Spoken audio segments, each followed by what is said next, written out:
बिस्मिल्लाहिर्रहमानिर्रहीम। अस्सलाम वालेकुम स्टूडेंट्स। आज हम BSN semester first subject biochemistry unit number 6 start करने जा रहे हैं। इसका नेम है enzymology. Enzyme mean enzyme and logy mean study. इस चैप्टर में हम एंजाइम की स्टडी जो है डिस्कस करेंगे। एंजाइम क्या चीज़ है, ओके। एंजाइम के जो प्रॉपर्टीज़ है वो क्या है, एंजाइम किस किस चीज़ की वजह से इफ़ेक्ट होता है, इसके जो मुख्तलिफ़ किस्म के मॉडल्स हैं वो हम डिस्कस करेंगे, ओके। तो enzymology is the study of enzyme. Study of enzyme is called enzymology, okay. Enzyme क्या है? एंजाइम हमारे पास एक ऐसा एजेंट है जो हमारे रिएक्शन को स्पीड अप करता है, ओके। एक रिएक्शन है फॉर एग्जांपल, वो 2-3 दिनों में होता है, लेकिन in the presence of enzyme ये 1 आवर्स 1 मिनट इतना स्पीड में होता है, ठीक है स्टूडेंट्स। तो ये biochemistry generic BSN semester first by Mohammad Iqbal KMU. आइन इसकी जो स्लाइड्स हैं वो आप लोगों ने जो है रीड करनी है और इसी पे आप लोगों ने फोकस करना है। चलिए ऑब्जेक्टिव को डिस्कस करते हैं कि ऑब्जेक्टिव क्या है। ऑब्जेक्टिव हमारे पास है, at the completion of this unit student will be able to discuss the important classification of enzyme and their clinical significance. Enzyme के जो इम्पोर्टेंट क्लासिफिकेशन है, इसके जो पार्ट्स है, टाइप्स है वो, और इसके जो क्लिनिकल सिग्निफिकेंस है कि एंजाइम क्लिनिकल सिग्निफिकेंस मतलब कितना ये ज़रूरी है। Distinguish between apoenzyme, coenzyme and cofactors. Apoenzyme, coenzyme and cofactor, इसी को हम डिस्टिंग्विश करेंगे, इसी को हम डिस्कस करेंगे और डिफ्रेंशिएट भी करेंगे। Distinguish between activators and inhibitors, फिर हम एक्टिवेटर्स और इनहिबिटर्स दोनों को डिस्कस करेंगे। बहुत इजी है। एक्टिवेटर्स मीन जो एंजाइम के फंक्शन को एक्टिवेट करता है, स्टार्ट करता है, तो और इनहिबिटर्स वो एंजाइम या सबस्ट्रेट के फंक्शन को स्टॉप करता है। तो inhibitor inhibit and activator activate the process. Understand inhibition of enzyme activity in competitive and non competitive inhibitor. फिर हम कॉम्पिटिटिव और नॉन कॉम्पिटिटिव इनहिबिटर को डिस्कस करेंगे। इन दोनों का क्या मतलब है उधर भी हम डिस्कस करेंगे, लेकिन यहाँ पे भी आप लोगों को एक आइडिया होना चाहिए। कॉम्पिटिटिव मीन और non competitive mean inhibitor mean जो रिवर्सिबल इनहिबिटर है या नॉन रिवर्सिबल इनहिबिटर है। नॉन रिवर्सिबल वो है जो थोड़े से टाइम के लिए होता है, फिर वो अलग होता है और फिर वो क्या होता है, अपना काम स्टार्ट करता है। लेकिन जो नॉन रिवर्सिबल है तो वो कभी लाइफ में रिवर्स नहीं होता, तो ये परमानेंट होता है। एक बार इनहिबिशन हुआ तो फिर ये एक्टिवेट नहीं होता, okay. Explain the mood off enzyme activity and factors affecting it. Enzyme की एक्टिविटी की जो मूड है और इसके जो फैक्टर है जो इसको अफेक्ट करता है, like substrate concentration, okay, enzyme concentration, या हमारे पास पीएच है या टेम्परेचर है, इन सब को भी डिस्कस करते हैं। Identify enzyme that help in food metabolism, और वो एंजाइम हमने जो है आइडेंटिफाई करना है जो फूड मेटाबॉलिज्म में काम आता है। फॉर एग्जांपल अगर हम पिप्सिन की बात करें तो ये एपो एंजाइम है, क्योंकि पिप्सिन पहले पिप्सिन तो नहीं था, ये पिप्सिनोजेन था, ओके। तो पिप्सिनोजेन एक जाइमोजेन है और जाइमोजेन से फिर ये एंजाइम बन गया। तो एंजाइम ने जो है अपना फूड मेटाबॉलिज्म फंक्शन सर अंजाम दिया, ओके।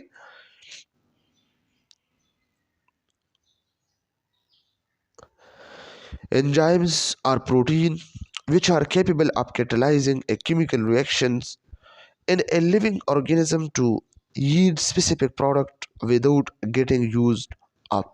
इसका क्या मतलब है? इसका मतलब ये है स्टूडेंट्स कि एंजाइम हमारे पास प्रोटीन नेचर है, ये प्रोटीन से बना हुआ होता है। बहुत कम एंजाइम होते हैं जो RNA से बने हुए होते हैं, ओके, इसको राइबोजाइम कहते हैं।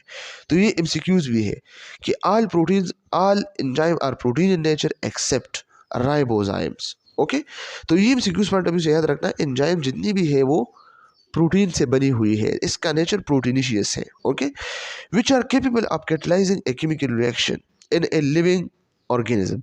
ये लिविंग ऑर्गेनिज्म में ये एबिलिटी रखता है कि एक केमिकल रिएक्शन को लिविंग ऑर्गेनिज्म में ये कैटलाइज करता है। कैटलाइज क्या होता है?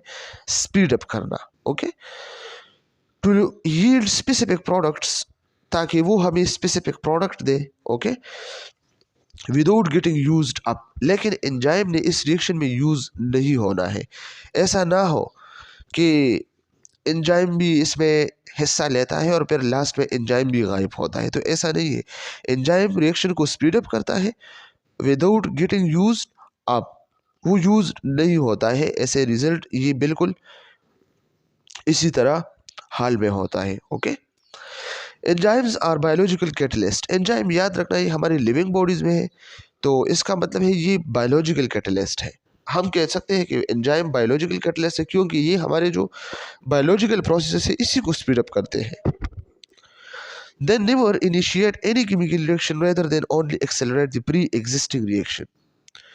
ये न्यू रिएक्शन को एक्सेलरेट या इनिशिएट नहीं कर सकता है। स्टूडेंट्स ये पॉइंट याद रखना, एंजाइम न्यू रिएक्शन को इनिशिएट नहीं कर सकता है।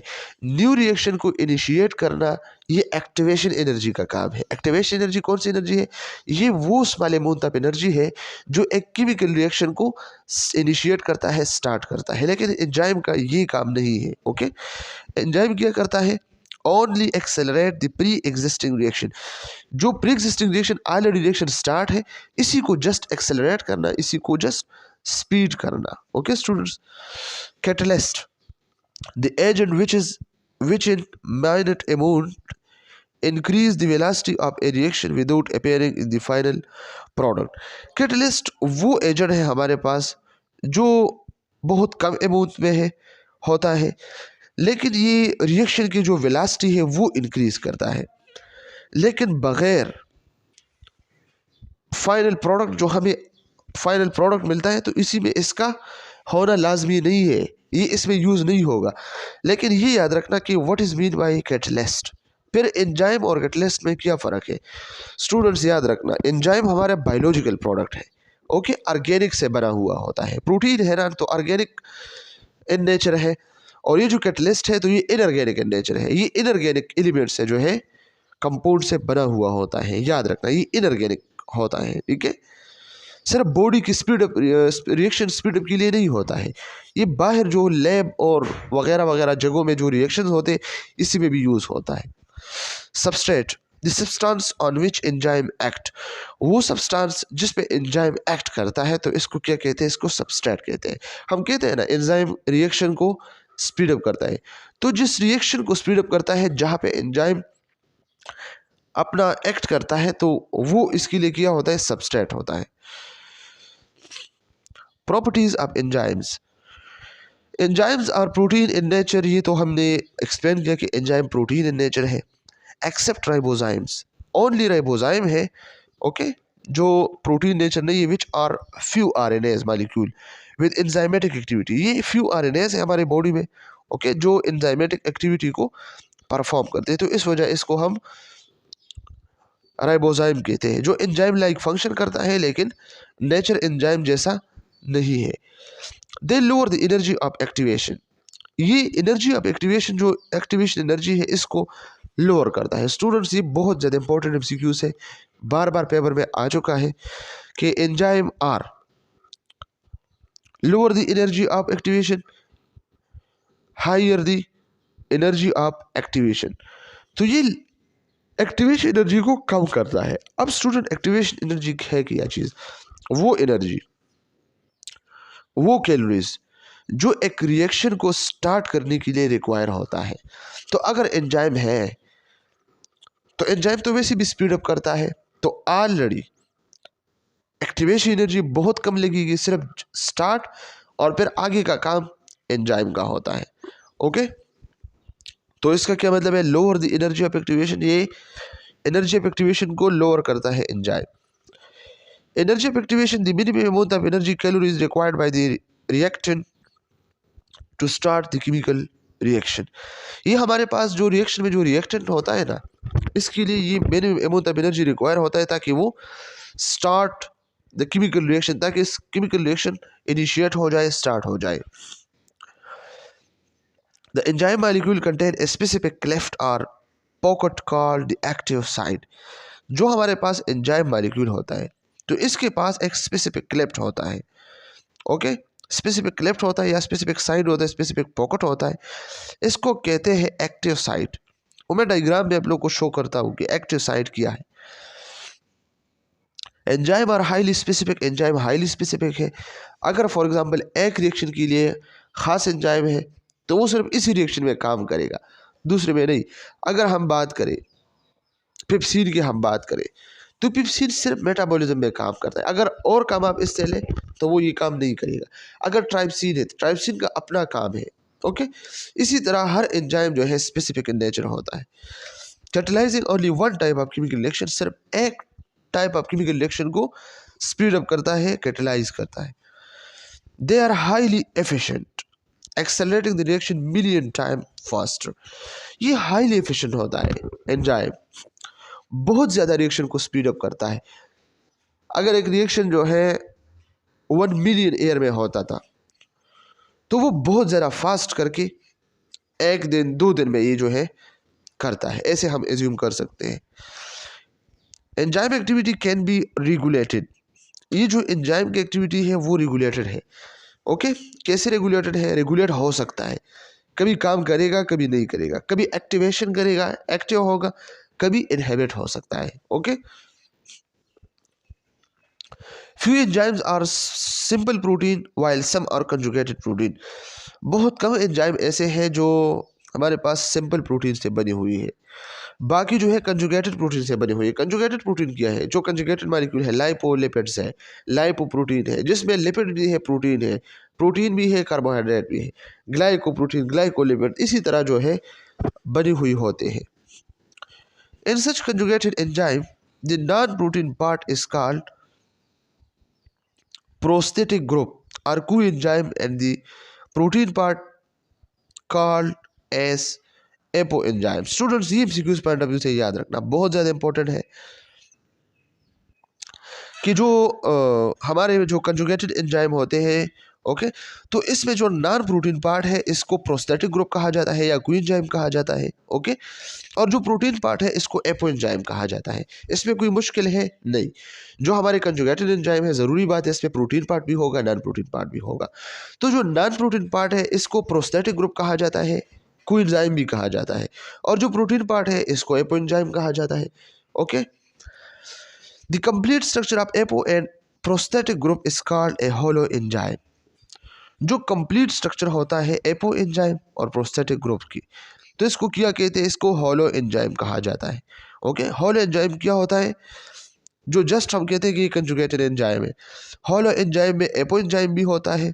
ओके, एपो एंजाइम क्या मतलब? जो प्रोटीन पार्ट है एंजाइम के। और कोएंजाइम, तो कोएंजाइम क्या है?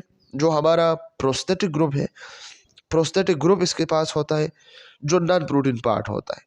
तो apoenzyme plus coenzyme is equal to holoenzyme. ये एमसीक्यूज पॉइंट ऑफ व्यू से स्टूडेंट्स याद रखना। Parts of enzyme cofactors, they are non protein inorganic part. Students ये हमने डिटेल के साथ डिस्कस किया कि कोफैक्टर्स क्या होते हैं। They are non protein inorganic parts, ये नॉन प्रोटीन पार्ट है, इनऑर्गेनिक पार्ट्स है एंजाइम के। लाइक Mg,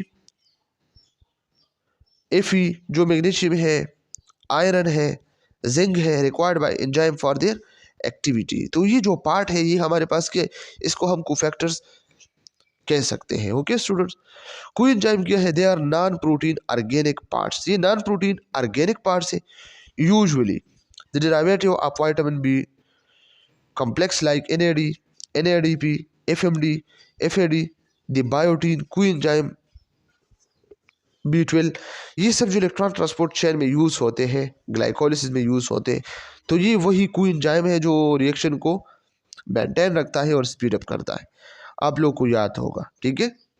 तो नॉन प्रोटीन पार्ट में भी हमारे पास इनऑर्गेनिक पार्ट भी है और नॉन प्रोटीन पार्ट में भी हमारे पास ऑर्गेनिक पार्ट्स भी है। तो नॉन प्रोटीन पार्ट में जो इनऑर्गेनिक पार्ट्स है इसको कोफैक्टर्स कहते हैं, और जो नॉन प्रोटीन ऑर्गेनिक पार्ट्स है, ओके, तो ये हमारे पास कोएंजाइम्स है। Students MCQs point of view से काफ़ी इंपॉर्टेंट है। Prosthetic group, it is a tightly bound coenzyme that does not dissociate from enzymes such as biotin of carboxylase। Prosthetic group क्या होता है? ये एक ऐसा एजेंट है जो टाइटली कोएंजाइम के साथ बॉन्ड होता है, बॉन्ड होता है, ठीक है, और ये कभी भी एंजाइम से डिसोसिएट नहीं होता, जुदा नहीं होता। सच है, अगर हम एग्जांपल की बात करें तो बायोटिन क्या है? ये प्रोस्थेटिक ग्रुप है जो कार्बोक्सिलेज एंजाइम के साथ हर टाइम बॉन्ड होते हैं। ओके, एपो एंजाइम क्या होता है? दी protein part of hello enzyme is called apo enzyme. जो हालो एंजाइम है कंजुगेटेड एंजाइम है। कंजुगेटेड एंजाइम क्या होता है? ऑलरेडी हम इसको डिस्कस कर चुके हैं कि वो एंजाइम जो टू चीज़ों से या थ्री चीज़ों से बनी हुई होते, like lipids, like protein, like carbohydrate, like protein, like carbohydrate, like lipids.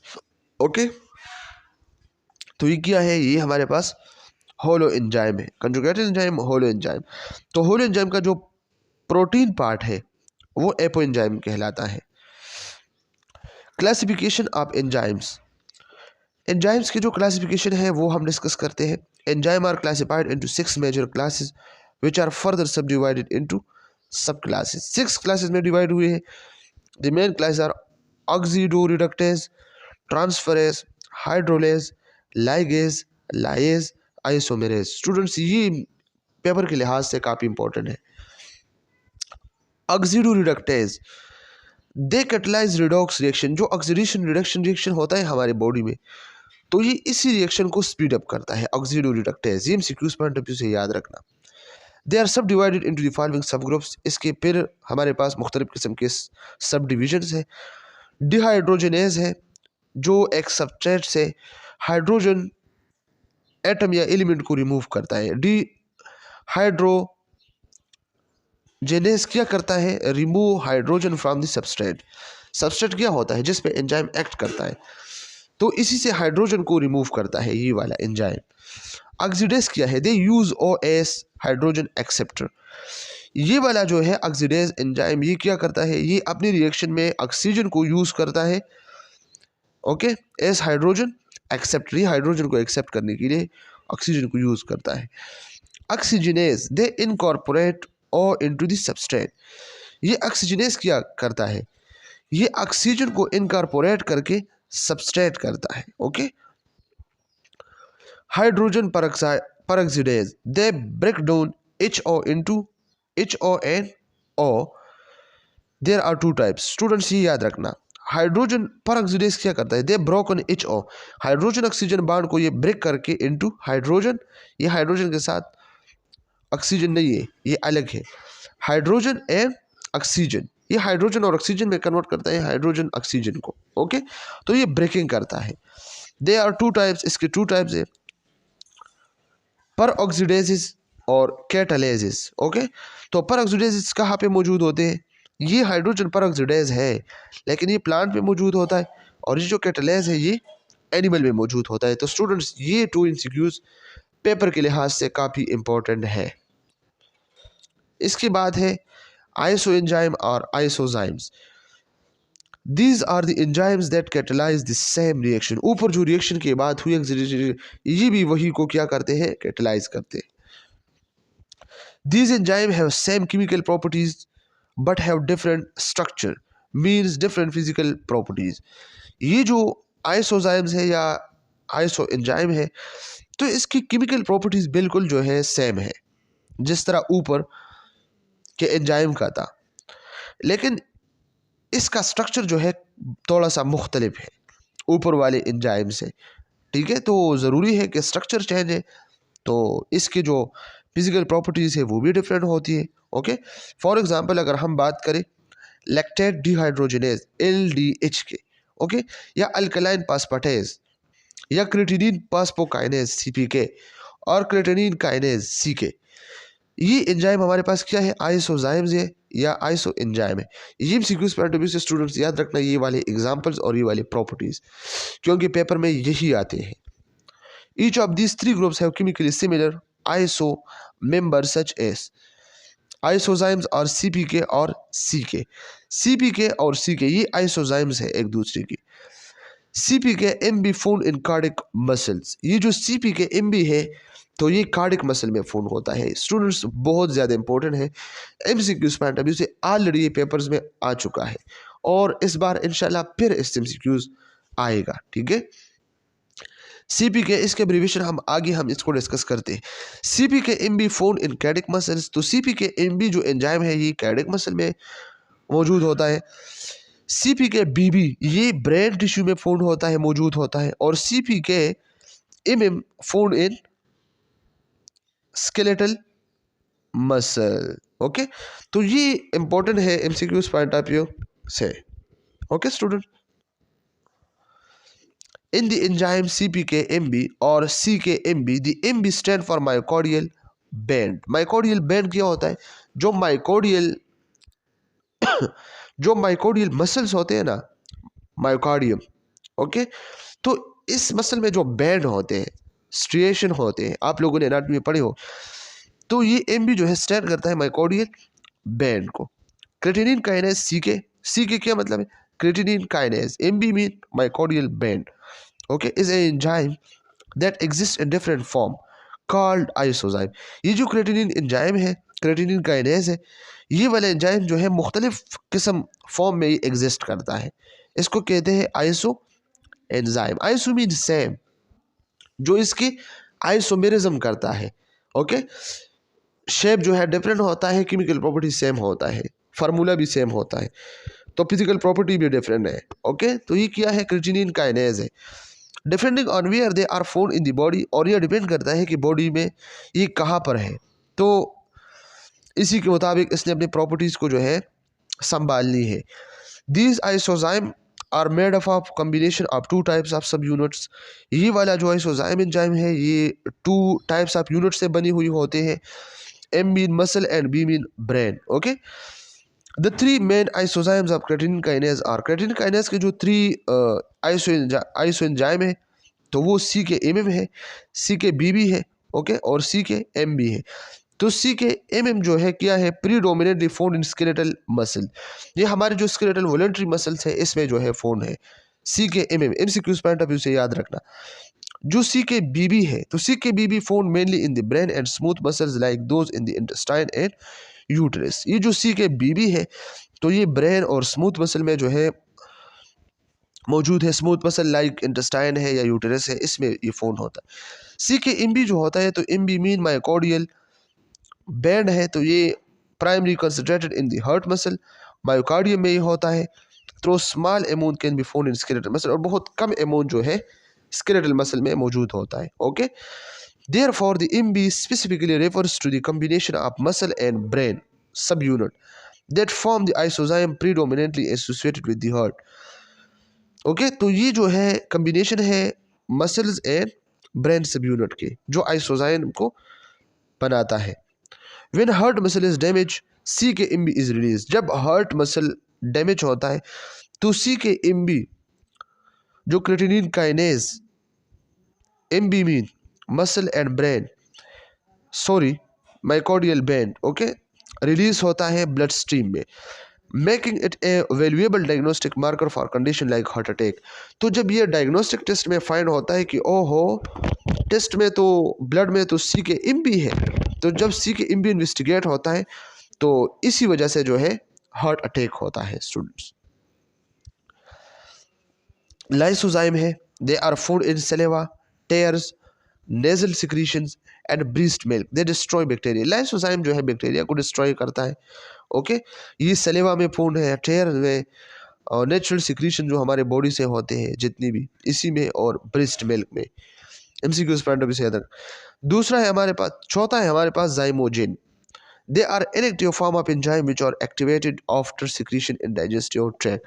ये जाइमोजिन एंजाइम जो है बाय नेचर ये इनएक्टिव होता है, लेकिन ये जब रिलीज होता है तो ये एक्टिव होता है। ओके, तो ये इनएक्टिव फॉर्म है एंजाइम की, जो सिक्रीशन के बाद जो है एक्टिवेटेड होता है। दे आर प्रोटियोलाइटिक एंजाइम, ये प्रोटीन को तोड़ने वाला है। ओके, प्रोटियोलाइटिक एंजाइम कौन सा है? जाइमोजिन है। Okay, for example pepsinogen inactive form है, N2-पिप्सिन, ये पिप्सिन में कन्वर्ट होता है एक्टिव फॉर्म में। ट्राइपिप्सिनोजिन है तो ये ट्राइप्सिन में कन्वर्ट होता है, तो ये वाले जो है जाइमोजिन है। Mechanism of action of enzyme, अब एंजाइम के जो एक्शन है इसके मैकेनिज्म हम डिस्कस करते हैं कि एंजाइम किस तरह काम करता है। The active site of the enzyme, enzyme के जो एक्टिव साइट्स है ओके, वो बाइंड होता है सबस्ट्रेट के साथ। फॉर एग्जांपल अगर हम यहाँ पे बात करें, ये आप देख सकते हैं, ये हमारे पास एक एंजाइम है ओके, सॉरी ये हमारे पास सबस्ट्रेट है, और सॉरी ये एंजाइम है हमारे पास, और ये हमारे पास क्या है, एक सबस्ट्रेट आया है ओके। तो ये सबस्ट्रेट आके इसी में जो है फिट होता है, तो ये एक्टिव साइट होता है ओके। तो इसी में फिट होके ये इस रिएक्शन को स्टार्ट करके, तो ये फिर जब निकलता है ओके, तो ये मेटाबोलाइज होता है ओके। इसका जो मेटाबॉलिज्म है या इसका जो कैटाबॉलिज्म है वो स्पीड अप करता है ओके स्टूडेंट्स। तो यही बात है, इसमें कोई मुश्किल नहीं है, सिंपल है students. The active site of the enzyme E binds with the substrate, तो ये एंजाइम जो है सबस्ट्रेट के साथ बाइंड होता है and form enzyme substrate complex, और इससे एंजाइम सबस्ट्रेट कॉम्प्लेक्स बनता है फिर, ठीक है, which is converted to enzyme product, फिर ये एंजाइम प्रोडक्ट में कन्वर्ट होता है। EP enzyme product then split into E and P, और फिर ये E mean enzyme and P mean product, ये ई पी फिर जो है एंजाइम और प्रोडक्ट में कन्वर्ट होते हैं। तो एंजाइम अपने जगह और प्रोडक्ट अपनी जगह। फैक्टर अफेक्टिंग एंजाइम एक्टिविटी, वो कौन से फैक्टर है जो एंजाइम एक्टिविटी को अफेक्ट करता है? सबस्ट्रेट कंसंट्रेशन है, अगर the rate of chemical reaction increase with substrate concentration, जितनी आप सबस्ट्रेट ज़्यादा लाते हो, ज़्यादा कंसंट्रेशन में लाते हो, तो ज़्यादा एंजाइम आके ज़्यादा रिएक्शन स्पीड अप होते हैं और काम तमाम होता है। तो इसी से भी हमारा जो है रेट जो है इंक्रीज होता है ओके। एंजाइम कंसंट्रेशन, अगर एंजाइम कंसंट्रेशन ज़्यादा है एक जगह में, तो वो ज़्यादा सबस्ट्रेट के साथ मिल के वो रिएक्शन को स्पीड अप करता है okay. The velocity of chemical reaction is directly proportional to the concentration of enzyme, enzyme जितना भी ज़्यादा होता है इतना केमिकल रिएक्शन ज़्यादा होगा, वेलोसिटी स्पीड अप होगी। Temperature, chemical reaction has maximum velocity at optimum temperature 37, और एक रिएक्शन के लिए एंजाइम के लिए इंपॉर्टेंट है कि 37 ऑप्टिमल डिग्री सेंटीग्रेड टेम्परेचर हो ओके। पीच, अगर टेम्परेचर ज़्यादा कम होते हैं तो एंजाइम एक्टिविटी पे असर पड़ता है। पीच, ईच एंजाइम है specific optimum pH for at maximum activity like for 15 is acidic pH 2, और pH भी बहुत ज़्यादा इंपॉर्टेंट है, अगर pH ज़्यादा कम है तो वो एंजाइम अच्छे से काम नहीं करेगा, ठीक है। लाइक अगर हम देखते हैं तो 15 के लिए pH 2 होना चाहिए okay. The presence of cofactor enhance enzymatic activity will inhibit it, अगर हमारे पास कोफैक्टर मौजूद है तो एंजाइमेटिक एक्टिविटी जो है वो एनहेंस होगी, अगर इनहिबिटर मौजूद है तो वो रिएक्शन को मजीद इनहिबिट करेगा। Streptokinase and urokinase act as thrombolytic, ये जो स्ट्रेप्टोकाइनेज है यूरोकाइनेज है ये थ्रोम्बोलाइटिक एक्ट करता है। थ्रोम्बोलाइटिक क्या होता है, जो थ्रम्ब होते हैं इसको ब्रेक करता है okay. Streptokinase and urokinase mechanism of action किया है, increase amount the proteolytic enzyme plasmin by either okay, ये प्लाज्मीन को जो है इंक्रीज करता है। Increase the circulatory level of the precursor plasminogen, सबसे पहले ये तो जो सर्कुलेशन लेवल है इसमें जो है क्या करते हैं, प्लाज्मिनोजीन जो प्रिकर्सर है इसी को जो है क्या करते हैं, लेवल इंक्रीज करता है। Increasing the conversion of plasminogen to plasmin, फिर ये क्या करता है, प्लाज्मिनोजीन को प्लाज्मीन में कन्वर्ट करता है। Plasmin act directly as fibrin breaking it down to achieve thrombolysis, और फिर ये क्या करता है, ये एक्ट करता है लाइक फिब्रिन, और ये क्या करता है, थ्रोम्बोलाइसिस को अचीव करता है। तो ये हम कहाँ पे यूज़ कर सकते हैं, जो हमारे ब्लड वेसल में जो थ्रम्ब बनी हुई है इसी को हम क्या करते हैं, स्ट्रेप्टोकाइनेज और यूरोकाइनेज के थ्रू इसको हम ख़त्म करके ब्रेक करके अपने ब्लड वेसल को ओपन करते हैं। तो ये एक्यूट एमाई माइकोडियल इन्फ्रैक्शन में ज़रूरी है, डीवीटी डीप वेन थ्रोम्बोसिस में हम इसको यूज़ करते हैं, पल्मोनरी एम्बोलिज्म में हम इसको ट्रीट करने के लिए यूज़ करते हैं। Various strain of B haemolytic streptococcus species, मुख्तलिफ किस्म की भी हेमोलाइटिक स्ट्रेप्टोकोकस स्पीशी बैक्टीरिया के हैं, वो स्ट्रेप्टोकाइनेज एंजाइम को प्रोड्यूस करता है, थ्रोम्बोलाइटिक एजेंट। ऐसे extracellular enzyme use clinically to dissolve blood clots, जो ब्लड क्लॉट्स होते हैं इसी को ब्रेक करने के लिए, इसी को लिक्विड बनाने में जो है कौन काम करता है, streptokinase. For example in case of MI pulmonary embolism and arterial thrombo embolism, तो इसी में यूज होते हैं। तो student MCQs point of view से याद रखना कौन सा बैक्टीरिया है जो स्ट्रेप्टोकाइनेज को रिलीज करता है, प्रोड्यूस करता है, B haemolytic streptococcus. Okay. Research into recombinant DNA technology has also explored producing streptokinase in other organisms like E. coli। और जो रिसर्च टेक्नोलॉजी है तो इसने रिकम्बिनेंट डीएनए टेक्नोलॉजी के थ्रू जो है बहुत सारे बैक्टीरिया जैसे कि ई कोली है, तो इसी से स्ट्रेप्टोकाइनेज एंजाइम बनाने में कोशिश करता है। ओके, ताकि हार्ट के प्रॉब्लम्स वाले जो है इसके प्रॉब्लम सॉल्व हो।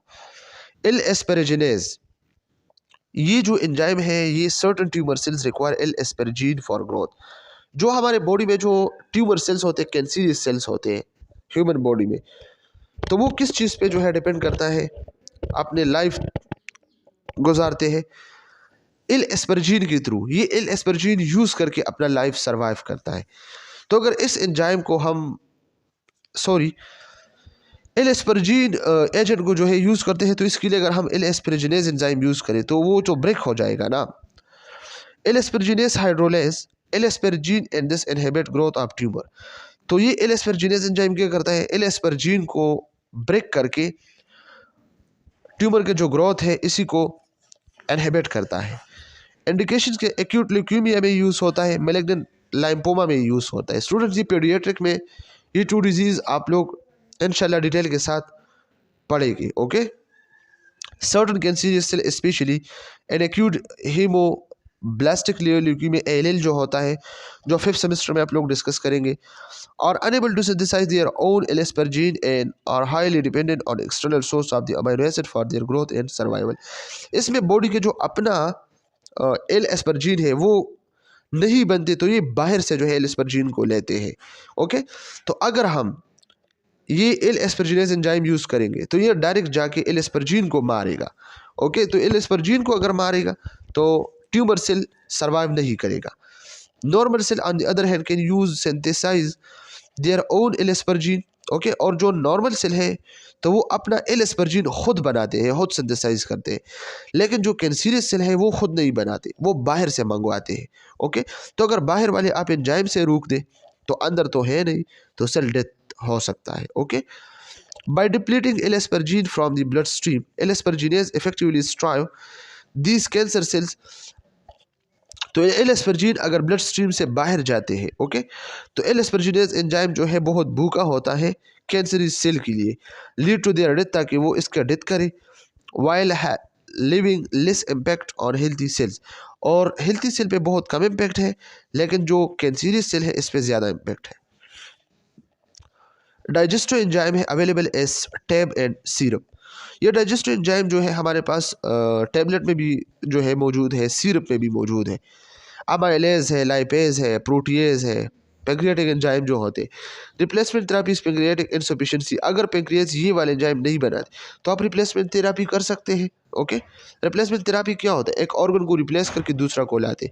पेंक्रियाज जो है आप किसी दूसरी का जो है यूज़ कर सकते हैं रिप्लेसमेंट थ्योरी के थ्रू, थेरापी के थ्रू। इंडिकेशन क्या है, CF, क्रोनरी पेंक्रियाटाइटिस, पेंक्रियोटोमी, इसके लिए यूज़ होते हैं। एल्पा चाइमोट्राइपिन, ये क्या है, ट्राइपसिन है, पेंक्रियाटिक एंजाइम है, अवेलेबल एज सबलिंगुअल टैब्स। ये सबलिंगुअल टैब्स के थ्रू हम यूज़ करते हैं, जो हम टंग की लोअर साइड पे जो हम मुख्तलिफ़ किस्म के टेबलेट यूज़ करते हैं, लाइक ब्लड प्रेशर के लिए जो हम यूज़ करते हैं ना। म्यूकोलाइटिक्स एंड प्रोटियोलाइटिक्स, तो ये जो डाइजेस्टिव एंजाइम ये म्यूकोलाइटिक्स के म्यूकस को ब्रेक करता है, प्रोटीन को ब्रेक करता है। Indications inflammatory oedema and dental procedures, और मुख्तलिफ़ किस्म के एडेमा और डेंटल प्रोसीजर्स के लिए यूज़ होते हैं। सेरेटोपेप्टाइडेज, ये 5 मिलीग्राम टेबलेट्स होते हैं, इसी को भी यूज़ कर सकते हैं फिब्रोनोलाइटिक एक्टिविटीज़ के लिए। High bradykinin decompose act hence vasoconstriction. इसी के थ्रू हम वेजो कंस्ट्रक्शन करते हैं, बीपी को थोड़े से हायर करते हैं, जिसकी ब्लड प्रेशर कम होते हैं, तो इसके लिए ये यूज़ होते हैं थोड़े से। Indication effective adjunct in inflammation after traumatic injury and after operation. सब कंजक्टिवाइटल ब्लीडिंग, जो सब कंजक्टिवाइटल ब्लीडिंग होता है हमारे आइज़ में, तो इसी के लिए हम यूज़ करके ब्लड वेसल्स को कंट्रैक्ट करके ब्लड को लॉस नहीं होने देते। ये मैकेनिज्म ऑफ एंजाइम एक्शन है। Okay, this active sites of the enzyme E binds with the substrate S and form substrate enzyme substrate complex, which is converted to enzyme product. EP then split into E and P. इसी को आप देख सकते हैं students, ये क्या है, इसको आप देखिए, ये हमारे पास एक्टिव साइट है एंजाइम की। ओके, ये सबस्ट्रेट है, ये जो है तोड़ना चाहता है, तो ये सेकंड स्टेप में ऐसा होता है आपस में मिल के, तो ये आप देख सकते, तो ये क्या है, एंजाइम सबस्ट्रेट कम्प्लेक्स है ये वाला।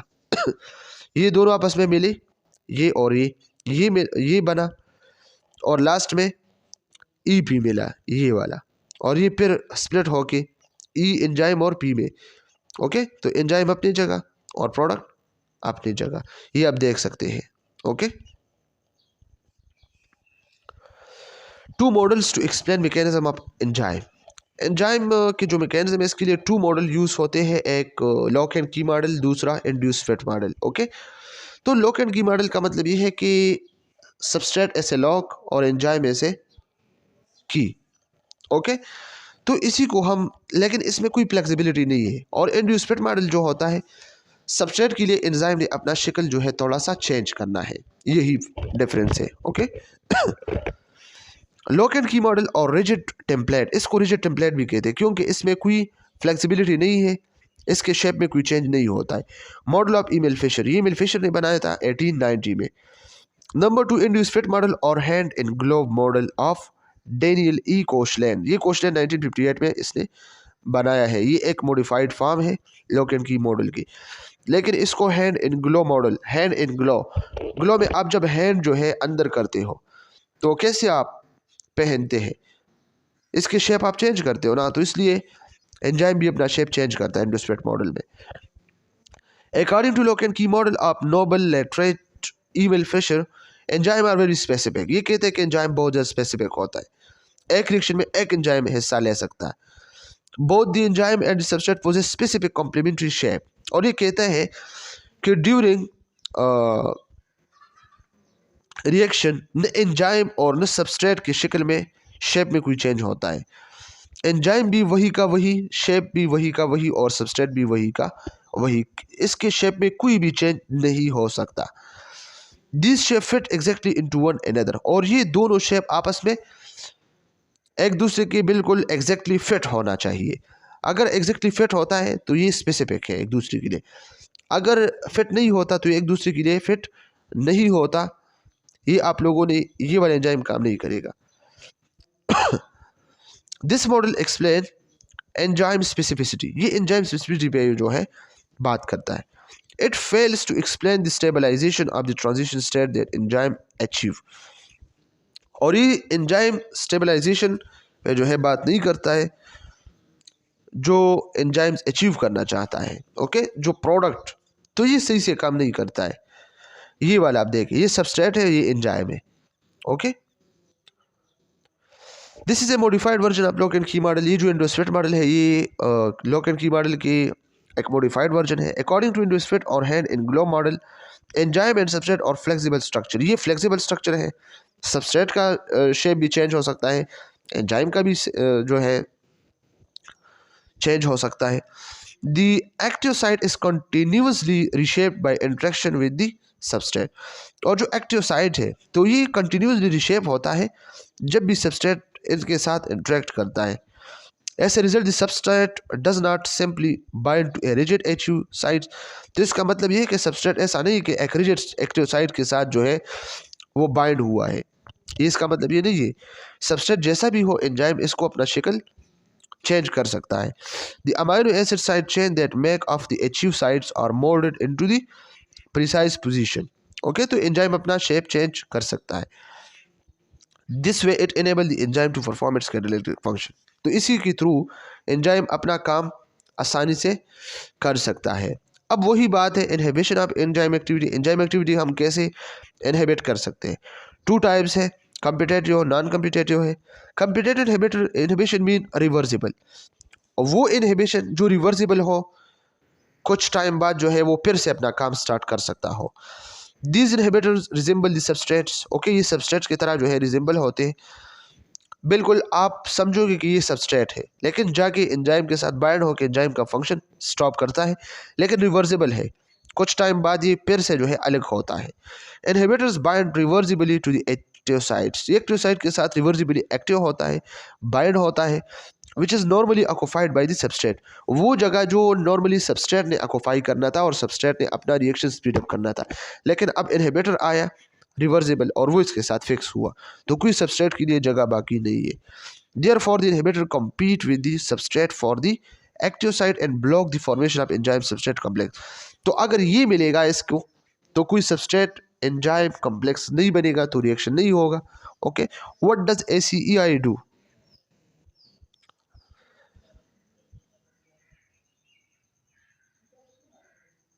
हाँ, कंपिटेटिव इनहिबिटर एग्जांपल क्या है? बेलोनेट एंड सुसिनेट डिहाइड्रोजिनेज है। ओके, जो classical example often taught in biochemistry, जो बायोकेमिस्ट्री में ये सिखाया जाता था। Okay, MCQ point of view से याद रखना। एंजाइम है सुसिनेट डिहाइड्रोजिनेज है, also known as complex 2 of the electron transport chain. Natural substrate है सुसिनेट। कंपिटेटिव इनहिबिटर्स है मेलोनेट। ओके, मैकेनिज्म इसका क्या है? Succinate dehydrogenase normally catalyse the conversion of succinate to fumarate in Krebs cycle. ये आप लोगों ने एफएससी में भी पढ़ा है, और आगे अगर इसका अपना चैप्टर है तो इसी में हम डिस्कस करते हैं। Malonate has a very similar structure to succinate. It's dicarboxylic, it is a dicarboxylic acid just with one less carbon. ये सीक्वेंस पॉइंट ऑफ व्यू से याद रखना students. When malonate is present, it binds to the active site of succinate dehydrogenase, preventing succinate from binding and thus inhibiting the reaction. This inhibition can be overcome by increasing the concentration of succinate. Okay student, तो ये वाले example हमारे पास किस चीज़ के? Competitive के। Non competitive inhibition की बात करें तो ये इरिवर्सिबल है। ये एक्टिव साइट पे जाके बाइंड होता है, लेकिन इरिवर्सिबली सारे उम्र के लिए, फिर ये इससे वापस नहीं हो सकता। These inhibitors do not resemble the substrate। ये सबस्ट्रेट की तरह जो है रिजेंबल नहीं होता है, इसका शिकल सबस्ट्रेट की तरह नहीं होता है। Inhibitor does not occupy the active site, rather than it binds some other site like the site for cofactor coenzyme to inhibit the enzyme activity। और ये वाला जो एंजाइम है, तो ये डायरेक्ट एक्टिव साइट पे जो है अटैच नहीं होता है, ये याद रखना। ये बाइंड होता है अदर साइट्स पे लाइक कोफैक्टर कोएंजाइम, ताकि एंजाइम एक्टिविटी इनहिबिट हो सके। ये एमसीक्यूज पॉइंट ऑफ व्यू से याद रखना कि वो कौन सा एंजाइम इनहिबिटर है जो एक्टिव साइट पे बाइंड नहीं होता और सम अदर साइट्स पे जो है बाइंड होता है, like cofactor, like coenzyme. It results in the change of three-dimensional structure of the active site. This make it impossible for the enzyme to recognize the substrate। और ये जो enzyme के जो 3 डायमेंशनल एक्टिव साइट्स है, इसी को क्या करते हैं? Impossible for the enzyme to recognise the substrate. तो वो इम्पॉसिबल बनाता है ताकि वो रिकॉग्नाइज कर सके सबस्ट्रेट को दूर से। तो ये क्या है? Non competitive. इसके जो एग्जांपल है साइनाइड्स है, ओके, और साइटोक्रोम सी ऑक्सीडेज ये वाले हैं, और हैवी मेटल्स मर्करी, सिल्वर है, लेड है, और कैडमियम है। ओके स्टूडेंट्स, ये कम्पिटेटिव नॉन कम्पिटेटिव दोनों आप देख सकते हैं। Allosteric sites, apart from active site, the enzyme also possesses a specific sites called allosteric sites। वो एक्टिव साइट्स एंजाइम, जो एंजाइम की वो साइट्स जो बहुत ज़्यादा स्पेशल होता है। ओके, जैसे कि हम कह सकते हैं कि एंजाइम में सिर्फ जो है एक्टिव साइट जो है नहीं होता, एक्टिव साइट के अलावा भी स्पेशल साइट्स होते हैं, इसको एलोस्टेरिक साइट्स कहते हैं। Allosteric inhibition, allosteric interactions can both inhibit and activate enzyme and और a common way they enzyme are control in the body. और ये एलोस्टेरिक इंटरेक्शन क्या करता है? वो इनहिबिट और एक्टिवेट हो सकता है। अगर वो इनहिबिट हुआ ओके। तो एंजाइम के जो फंक्शन है वो इनहिबिट हो सकता है। अगर वो एक्टिवेट हुआ तो एंजाइम के जो फंक्शन है वो एक्टिवेट हो सकता है। ओके, तो ये सारे एंजाइम के जो कंट्रोल है वो रख सकता है। Inhibitor decrease enzyme activity. Inhibitors क्या करता है? एंजाइम एक्टिविटी को डिक्रीज करता है ना। एक्टिवेटर्स क्या करता है? जो एंजाइम एक्टिविटी को एक्टिवेट करता है। Many drugs and poison are enzyme inhibitors. बहुत सारे ड्रग्स और जो है एंजाइम क्या होते हैं? इनहिबिटर्स होते हैं। ये फिर से वही फैक्टर अफेक्टिंग एंजाइम एक्टिविटी है। अगर हम सबस्ट्रेट कंसंट्रेशन ज़्यादा करें तो रिएक्शन ज़्यादा होगा, स्पीड अप होगा। अगर हम एंजाइम कंसंट्रेशन ज़्यादा करें तो फिर भी रिएक्शन ज़्यादा होगा, स्पीड अप होगी। अगर टेम्परेचर ऑप्टिमल है तो रिएक्शन स्पीड से होगा। अगर पीएच है ओके नॉर्मल है तो रिएक्शन स्पीड से होगा। ओके, अगर इसमें सबस्ट्रेट कंसंट्रेशन हद से ज़्यादा हो गया या एंजाइम कंसंट्रेशन हद से ज़्यादा हो गया, टेम्परेचर हद से ज़्यादा हो गया, पीएच हद से ज़्यादा हो गया, तो एंजाइम एक्टिविटी फिर से डिक्रीज होगी। याद रखना, the presence of cofactor enhance enzyme activity while inhibited. तो एक्टिवेटर्स एक्टिवेट करता है रिएक्शन को और इनहिबिटर्स इनहिबिट करता है रिएक्शन को। स्टूडेंट्स में जो इंपॉर्टेंट पार्ट्स थे वो मैंने डिस्कस किए और आप लोग जो है इसको डीपली रीड करें। मेरे लेक्चर को स्टूडेंट के साथ शेयर करें, अपने क्लासमेट के साथ, ताकि सबको फ़ायदा हो। Thank you so much. खुदा हाफिज़।